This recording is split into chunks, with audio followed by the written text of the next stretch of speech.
when 72-year-old Betty collapsed into her husband's favorite armchair, surrounded by towers of boxes that seemed to mock her from every corner. She couldn't stop the tears from falling. The realtor would be showing the house in 48 hours. Her son lived across the country, building his own life. And here she was, drowning in 50 years of memories that felt too precious to release, yet too overwhelming to keep.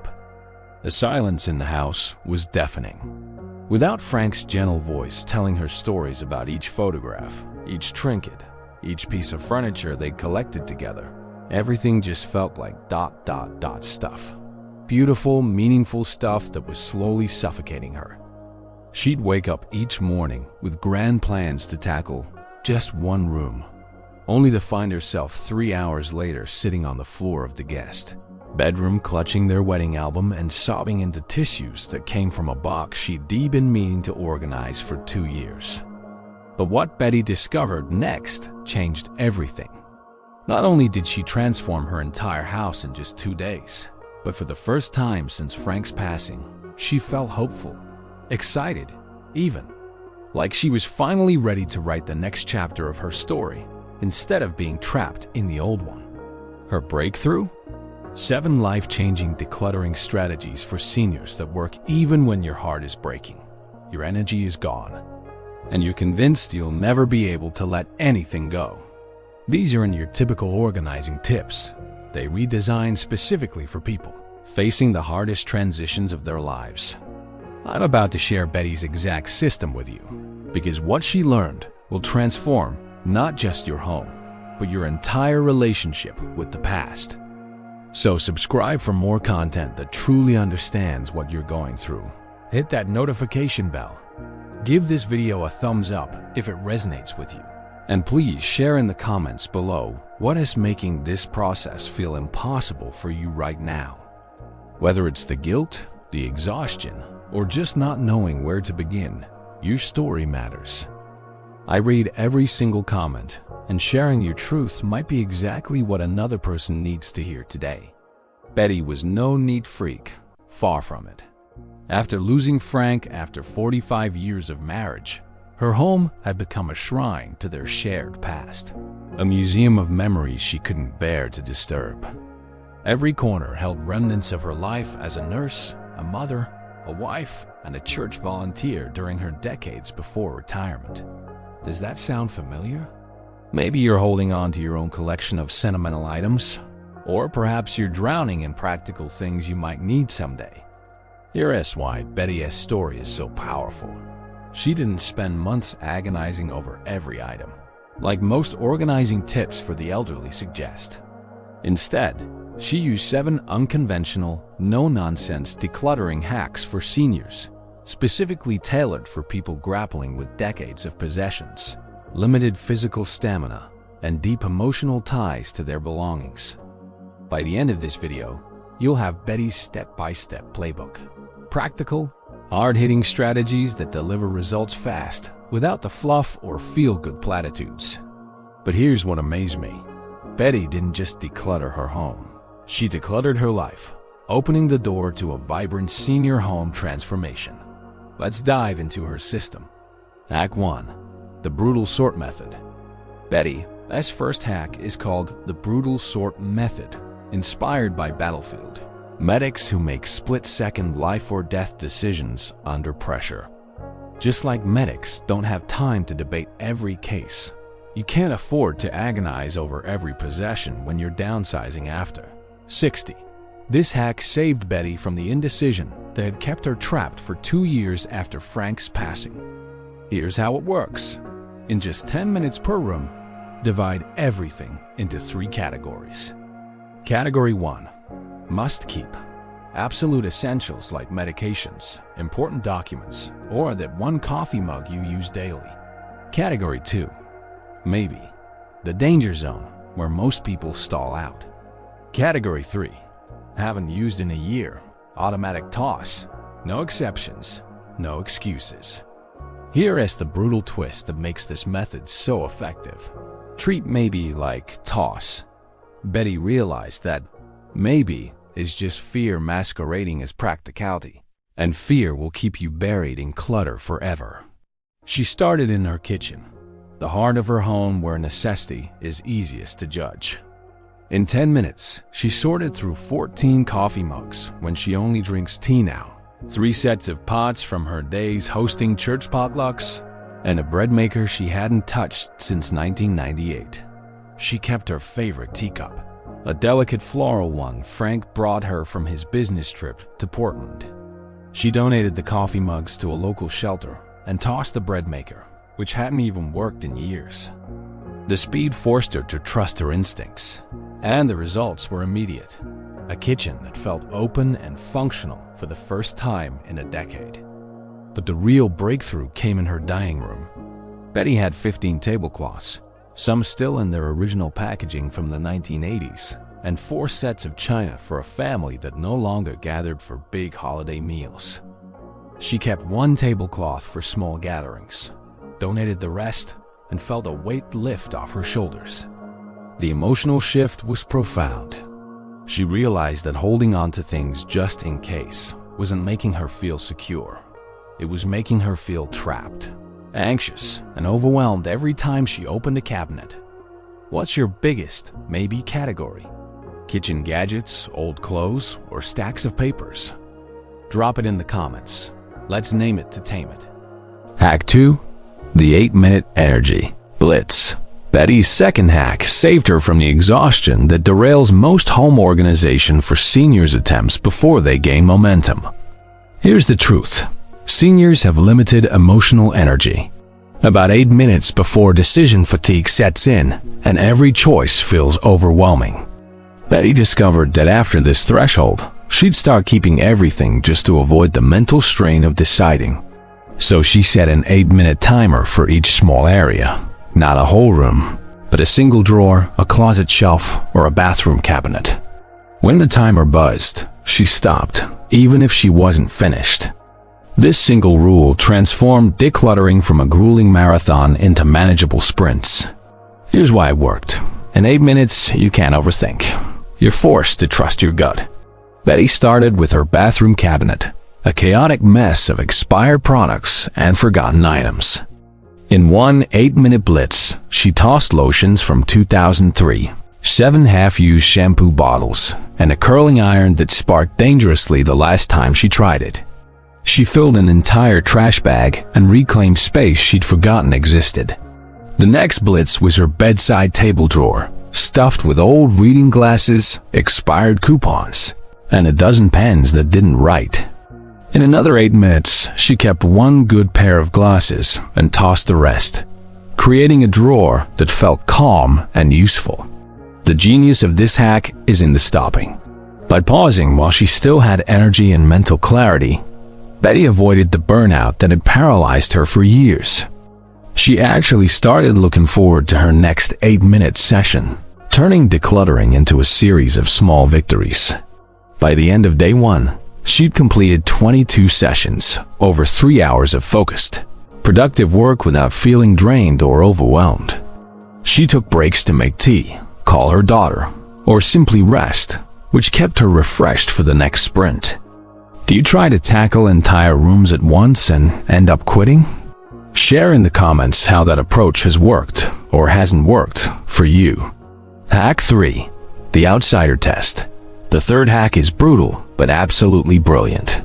Betty imagined a complete stranger sorting through her belongings after she was gone, asking one simple question: would they think I'm a hoarder, or would they understand why I kept this?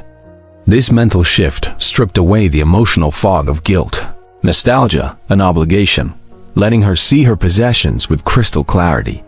It's one of the most effective quick decluttering tips I've ever encountered. She started with her collection of 18 vases from her flower arranging hobby, a passion she had and pursued in over a decade. Would a stranger keep vases for a hobby that no longer exists? No, they donate them to someone who loves flowers. Out they went to a local community center. Her sentimental items were a bigger challenge. Boxes of her kids' old report cards, spelling bee certificates, and school projects. Would a stranger keep 25 years of B's and A's or faded construction paper art? Obviously not.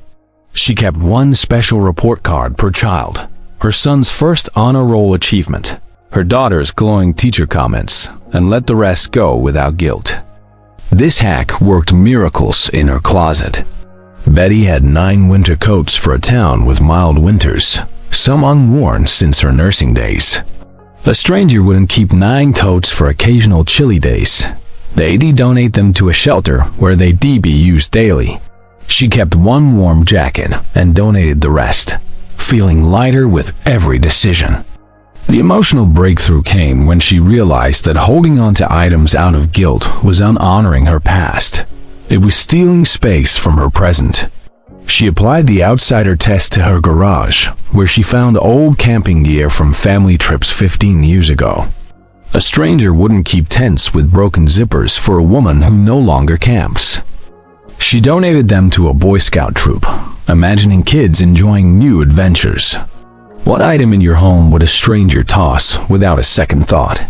Magazines, extra dishes, or outdated electronics? Drop it in the comments. Naming it out loud is the first step to breaking free from the guilt holding you back. Hack 4. The Legacy Gift Method. Betty's 4th hack transformed her most painful decluttering challenge into her most meaningful one. Instead of agonizing over what to keep or throw away, she started asking, who in my life would treasure this more than I do right now? This simple question turned letting go from a loss into a gift. Betty realized she wasn't abandoning her memories. She was creating new ones by passing joy to people she loved. She started with Frank's tools in the garage. For 2 years, she couldn't bear to touch his perfectly organized workbench. But when she imagined her neighbor Tom, a retired carpenter who'd been admiring Frank's router for years, her heart lifted. She called Tom, and his genuine joy at receiving Frank's tools felt like a warm hug from her late husband. Her cookbook collection was next. Betty had 47 cookbooks, most untouched since Frank's diabetes diagnosis changed their eating habits. Instead of feeling guilty about not cooking elaborate meals anymore, she invited her daughter-in-law Sarah over for a cookbook treasure hunt.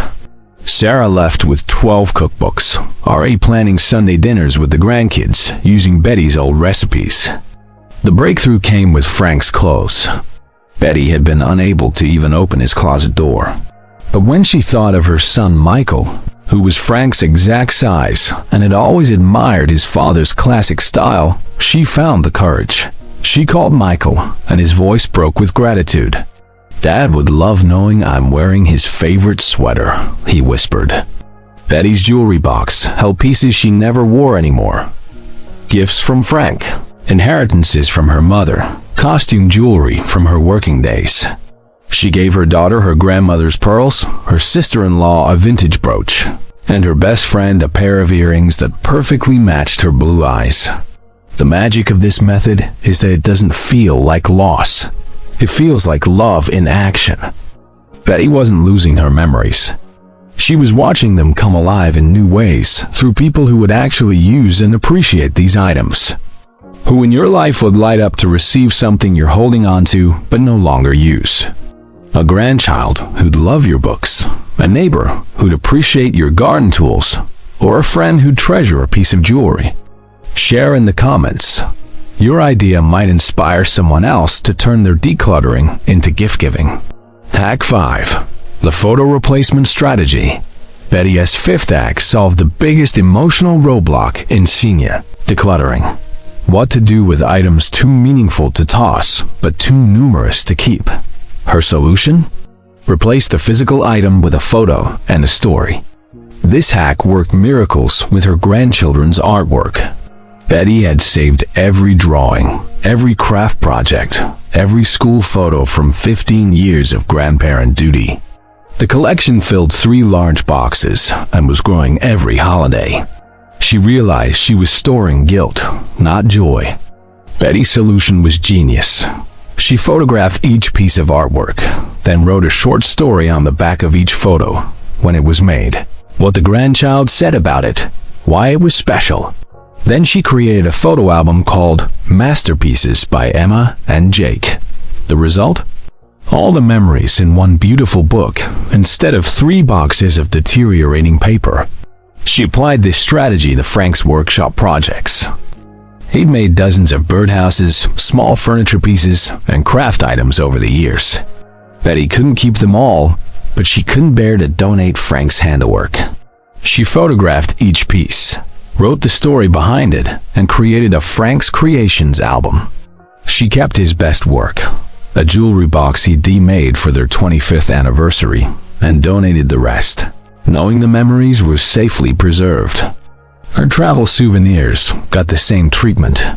Betty and Frank had collected items from every vacation, weekend trip, and business travel over 40 years. She photographed her favorites, wrote the travel stories behind them, and created a Places We've Been scrapbook. She kept a few special pieces and donated the rest to a local thrift store. The emotional shift was profound. Betty realized she wasn't losing her memories.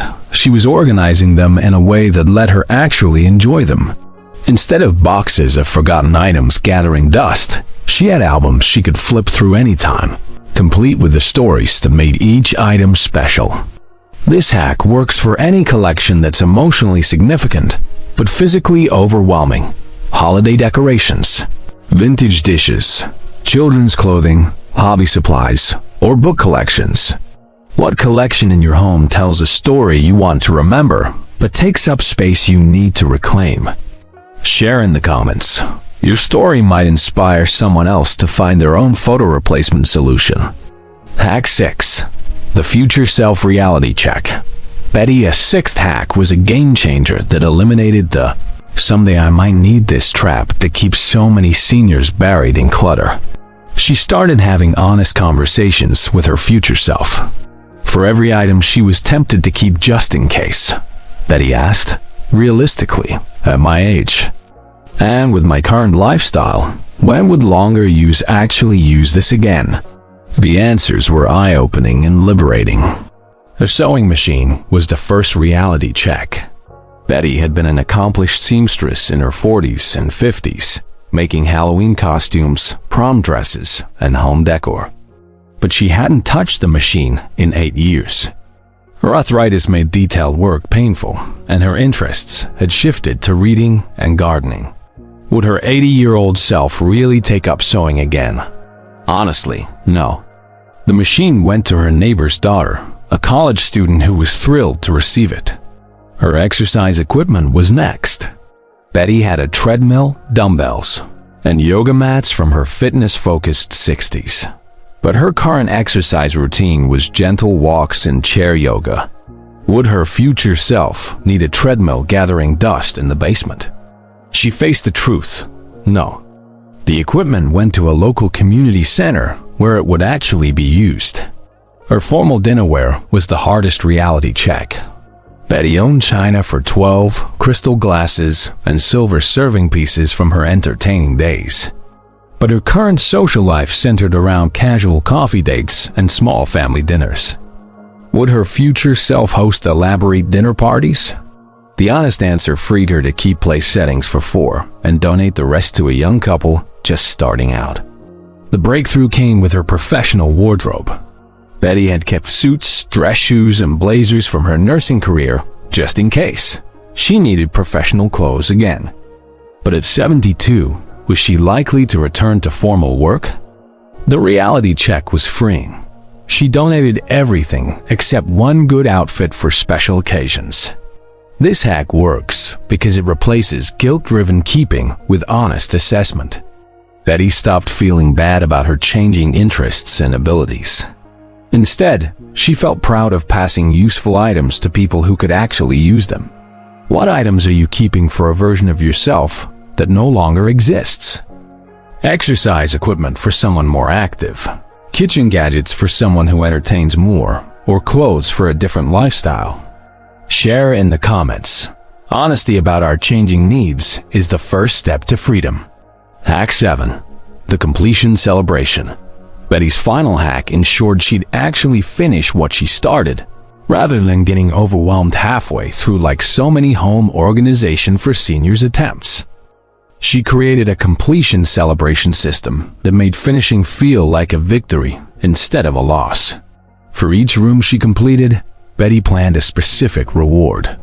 Not shopping for more stuff, but experiences that honored her new freedom.